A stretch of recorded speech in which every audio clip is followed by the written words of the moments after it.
Hi guys, today special mutton water biryani. Special ఏంటి అనుకుంటున్నారా?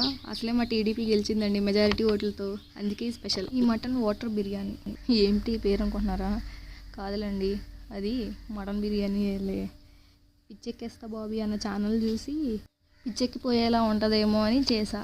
అంతా బాగా చేసా, కానీ కర్రీలో వాటర్ ఎక్కువైపోయేసరికి నిజంగానే తింటే పిచ్చెక్కేసిద్దేమో అనిపించింది. అన్న చెప్పినట్టు బాగానే ఉంది, కానీ వాటర్ ఎక్కువేసరికి కొంచెం మెత్తగా అయిపోయింది అనమాట. అందుకే ఈ మటన్ వాటర్ బిర్యానీ అని పేరు పెట్టా. ఎందుకురా బాబు, కొనుక్కోవచ్చు కదరా, ఎన్ని తిప్పలు ఎందుకురా బాబు అంటే, కొనుక్కుంటే 4 బొక్కలు వస్తాయి, ఎందుకురా చేసుకుంటే 4 రోజులు ఫ్రిడ్జ్లో పెట్టుకుని తినొచ్చు అని చెప్పి చేశాను అనమాట. నిజంగా నమ్మేశారా? కాదులేండి బాబు, అసలే మొన్న హైదరాబాద్లో రెస్టారెంట్ల మీద జరిగిన రైడ్ చూసానండి బాబు. వాళ్ళు ఫుడ్ తయారు చేసే విధానం, నీట్నెస్, వాళ్ళని నిల్వ చేసి స్టోర్ చేసేది భయం వేసింది. నిజంగా అయితే అంటే త్వరగా పోతానేమో అని భయం వేసింది. అసలే 100 ఏళ్ళు బతకాలనుకుంటున్నాను నేను. త్వరగా చచ్చిపోతే అలాగే అసలు బోలెని ప్లేసులు తిరగాలి, బట్టలు కొనుక్కోవాలి.